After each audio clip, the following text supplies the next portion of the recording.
the Spanish teacher who fought for the education of indigenous girls in America and was known as the first teacher of America.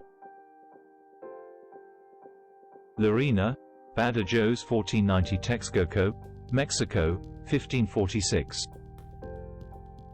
On May 5, 1514, Catalina, her husband Pedro Tinoco and her 2 daughters left Sanlúcar de Barrameda for Santo Domingo.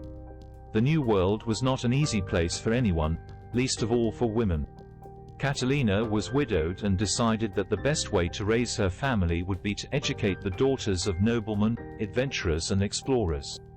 Catalina wanted to go a step further and reverse certain injustices through education. She managed, through the mediation of the Franciscan Fray Toribio de Benavente, for the Franciscan order to give her part of an old palace in Texcoco where she built a school to educate indigenous girls. Not only was the Christian faith in everyday subjects, Catalina taught thousands of girls to read and write regardless of race or social status. In Catalina's schools, music, Latin, dance, singing, crafts, hygiene and Spanish customs were taught so that girls could get ahead without depending on anyone. She taught them to demand to be treated as people and not as merchandise, a practice that was very common in pre-Columbian society to seal alliances.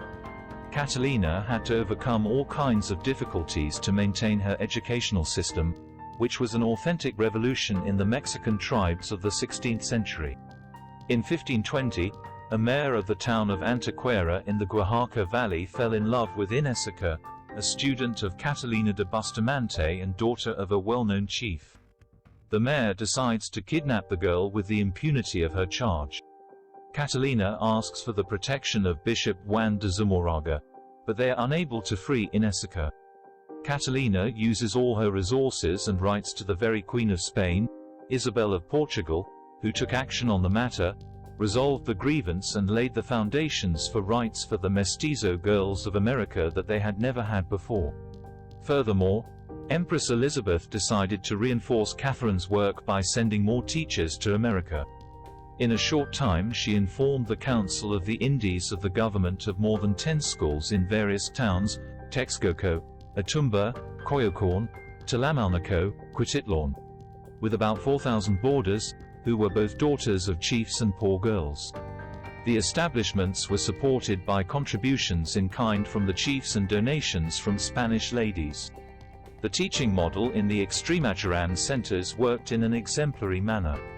The cloister was completely female, except for the priest who taught catechism.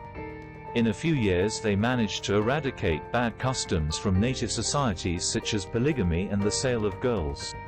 In 1545 a terrible plague epidemic took the life of an exemplary woman.